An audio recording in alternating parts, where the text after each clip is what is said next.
Hill, where the House of Representatives is set to vote on two bills aimed at D.C.'s justice system. Thanks for watching the news at 4. I'm Annie Yu.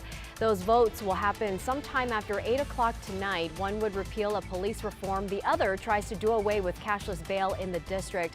Rafael Sanchez Cruz is in the studio tonight. And Rafael, again, those votes coming later tonight. But the debate started about 2 hours ago, hyper-focused on those two issues. Yeah, that's right, Annie. Congress has a series of bills targeting D.C., but tonight the attention is on two. Let's start with the repeal of D.C.'s police reform that was approved in 2022. This reform is broad and it was put in place restrictions to policing tactics like neck restraints and police chases.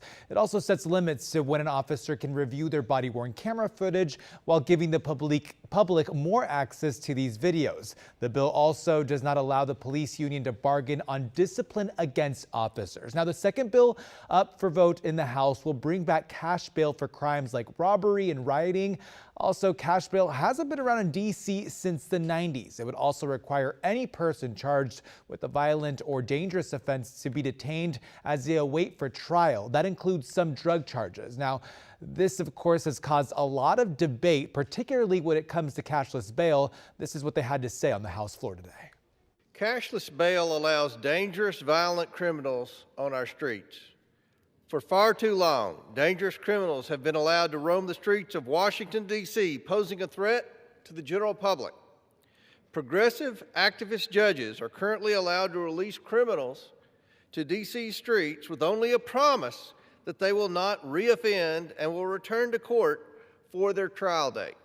This bill requires detention for the period before trial based solely on a charge with no adversary hearing. That is unconstitutional. Yeah, that was D.C. Delegate Eleanor Holmes Norton, who has joined other D.C. officials like Mayor Muriel Bowser opposing these measures. The D.C. Police Union, on the other hand, says they support repealing the police reform. We'll talk more about that during the 5 o'clock hour, Annie. All right, Rafael, thank you. Meanwhile, let's turn our